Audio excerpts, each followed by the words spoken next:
Et bonjour les taureaux, je reviens pour vos prévisions pour les 2 prochaines semaines. Donc les taureaux, pour vous, les 2 prochaines semaines, elles vont vous pousser à vraiment vous transformer, à changer de direction peut-être, à avoir de nouvelles perspectives. Donc voilà, j'ai envie de vous dire que le programme s'annonce assez chargé et intéressant. Donc pour celles et ceux qui ne me connaissent pas, c'est un podcast, ce qui veut dire que vous pouvez écouter ce que je vais vous transmettre en faisant ce dont vous avez envie. C'est ça qui est bien avec ce concept.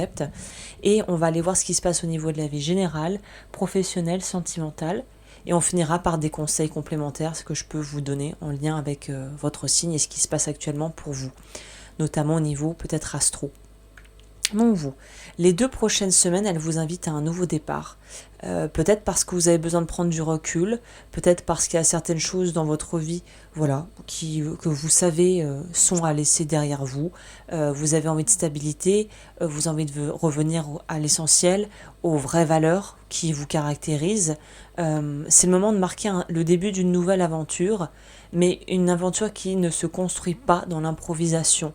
Donc vous aurez à faire preuve de sagesse, de prudence, et en fait il va falloir équilibrer vos désirs de nouveauté avec la nécessité de construire quelque chose de durable.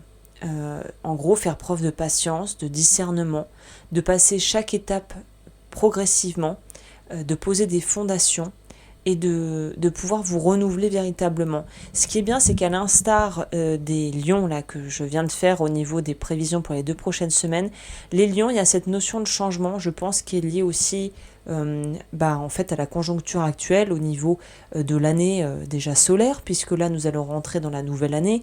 On repart dans la roue zodiacale, on recommence avec les béliers, on repart sur le mois de... Pardon, là, on est sur les Capricornes, on finit quelque chose, on va bientôt débarrer quelque chose après au prochain printemps.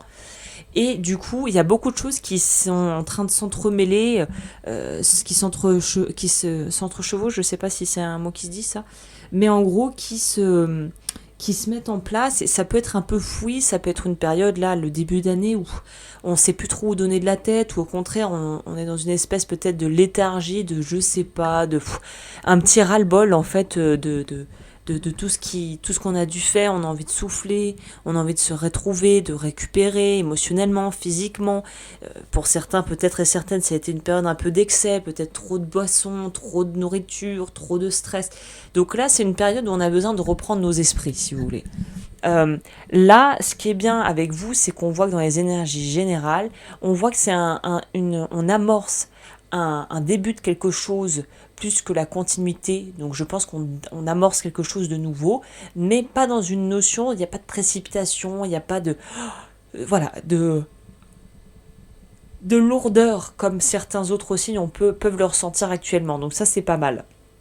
Là, on vous dit juste, en gros, c'est prenez le temps de réfléchir, de poser à des choix et des objectifs long terme pour atteindre une certaine forme de stabilité, de vous dire qu'en fait, aller prudemment et doucement vaut peut-être bien mieux que de foncer toute berzingue et puis de se rendre compte que finalement ça ne convient pas à la sortie. Donc là, restez maître de vous-même, prenez le temps et ça devrait en fait tout à fait très bien se passer pour vous. Au niveau de la vie professionnelle, on vous dit de déléguer et d'alléger la charge de travail. Donc là, si vous vous sentez justement pris un peu à la gorge avec tout ce que vous avez à faire, l'impression qu'il y a beaucoup à gérer, qu'on a l'impression d'être un peu seul à devoir gérer tout ça, qu'on soit à son compte ou peut-être dans une entreprise, on le voit souvent, les salariés, on leur donne des charges de travail, le collègue est en arrêt maladie ou a pris ses congés, le responsable fait pas vraiment son job, on se retrouve à devoir faire ça, on doit plâtrer on doit plâtrer les erreurs des supérieurs ou des collègues et à la fin on n'en peut plus. Donc quelle que soit la configuration dans laquelle vous êtes, on vous dit que c'est peut-être le moment de faire cavalier seul, surtout si vous êtes entouré de gens qui ne font pas le job, qui ne font pas leur boulot correctement.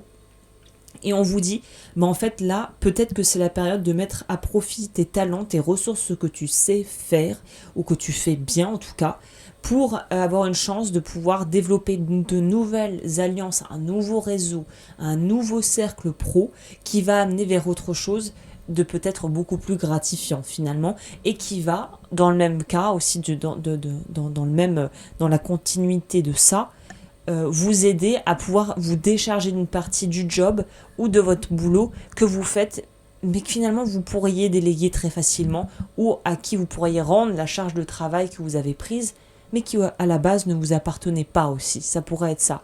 Donc le conseil, c'est n'ayez pas peur de demander de l'aide, n'ayez pas peur aussi de remettre les choses à leur place.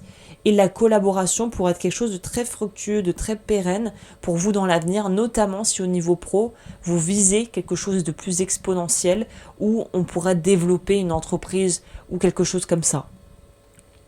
Au niveau de la vie sentimentale, eh bien là encore une fois, vous avez une relation peut-être existante qui se renforce, mais qui vous confronte aussi à des réalités qu'il faut assumer.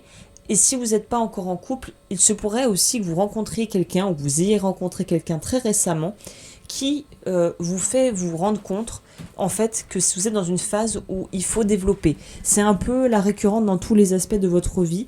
On veut développer le pro, on veut pouvoir avancer dans ses projets perso, on veut développer sa vie sentimentale, on a peut-être été dans une phase de célibat prolongé, là on a rencontré quelqu'un et on est confronté en fait à un espèce de rappel de la réalité où on se dit, bah voilà, j'avais des attentes, où j'avais une image, une idée de ce que ma vie de couple devrait être, ce à quoi ça devrait ressembler, et là en fait c'est un peu, comme on dit en anglais, le reality check, c'est-à-dire qu'on va peut-être se rendre compte qu'il y a un petit écart ou carrément un gros fossé entre les attentes et la réalité.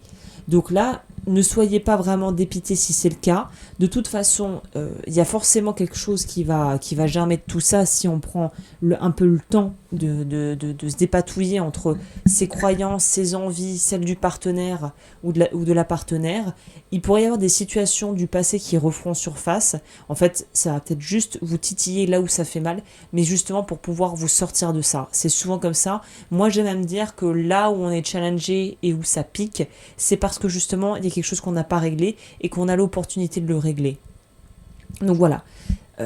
Peut-être qu'il faut vous interroger sur vos attentes en amour, peut-être qu'il y a un poids émotionnel que vous portez, peut-être que vous transposez ce que vous faites au travail dans votre vie privée, à savoir trop gérer, trop de stress, faut s'occuper de tout, on ne veut pas déléguer, on ne veut pas surcharger le partenaire ou la partenaire, et au final on est en train de couler. Donc là, n'hésitez pas à demander s'il y a un manque de réciprocité, il n'y a pas un flux d'échange et de comment dit-on ça, un nom, quand on le donner, le recevoir. S'il y a un déséquilibre là-dedans, il faut en parler, c'est important. Pour les célibataires, si vous avez l'impression que l'amour vous échappe, c'est-à-dire que vous ne comprenez pas certaines composantes et vous vous dites mais je comprends pas pourquoi c'est pas comme je voudrais, ben voilà, la clé ici c'est peut-être de trouver un équilibre entre vos désirs et la réalité des relations humaines, comme toujours. C'est le grand classique. Vous avez, enfin je sais pas si vous connaissez, mais on a tous une ou deux personnes dans l'entourage comme ça qui sont célibataires, mais qui savent mieux que vous comment gérer votre vie de couple, bien sûr, et qui n'ont personne dans leur vie, mais qui savent mieux que gérer que vous. Donc c'est voilà, c'est un peu ce profil ce genre de situation où on vous demande de faire preuve de discernement et de pouvoir prendre le recul nécessaire pour que ça ne soit pas vos blessures passées qui dirigent et qui régissent votre vie en fait. Là, ce qu'on pourrait vous proposer au niveau d'une question par rapport à la vie sentimentale pour vous aider à améliorer votre vie sentimentale, ça sera: est-ce que je suis prête à libérer les peurs du passé pour créer un amour qui me nourrit vraiment? Donc c'est quand même une vraie grosse question qu'on peut se poser et qui mérite d'être posée en fait. Au niveau des conseils, des défis à relever, des choses qu'il faut peut-être dépasser, on voit qu'il y a c'est très présent cette notion de voir si vos attentes sont réalistes ou pas, parce qu'on ne peut pas s'en demander énormément, plus que ce qu'on sait faire, et pareillement avec les autres, on ne peut pas leur demander d'être plus que ce qu'ils ne sont et de leur demander de faire des choses qu'ils ne savent pas faire parce qu'ils ne les ont pas apprises ou parce que justement ils ont peut-être atteint une espèce de forme de plateau aussi. Donc là, les blocages qui pourraient faire surface sont sans doute liés à une espèce d'ambiguïté, un flou artistique qui fait qu'on doit redéfinir ce qu'on veut vraiment, parce que sinon on a l'impression qu'on marche un peu dans le brouillard. Donc le blocage pourrait également être lié à une difficulté à faire un choix clair. Ça pourrait aussi se retranscrire de cette façon. Donc vous pourriez hésiter entre différentes options, pour parler simplement. Le défi ici, c'est de dépasser cette indécision qui est plutôt propre aux balances d'ailleurs, qui veulent tellement bien faire de partout qu'en fait, à vouloir trouver l'équilibre, on s'épuise. Donc là, il y a des vérités et des vraies réalités matérielles concrètes auxquelles il faut faire face, clairement. C'est ça qu'on vous dit ici pour les prochaines semaines. Donc la question que vous pourriez vous poser, c'est quels sont les schémas ou quelles sont peut-être les illusions que vous entretenez dont il faut sortir pour avoir plus confiance en vous et en l'avenir que vous créez jour après jour. Voilà. Eh bien écoutez, si ça vous a plu, n'hésitez pas comme toujours à aimer la vidéo pour me soutenir, à commenter, à vous abonner, ça permet d'être pour moi plus visible sur YouTube et donc de partager mon message à plus grande échelle. N'hésitez pas à me rejoindre sur Patreon où je propose du contenu un peu différent de ce que je fais ici. Et sur ce, je vous dis à très bientôt pour de nouvelles guidances.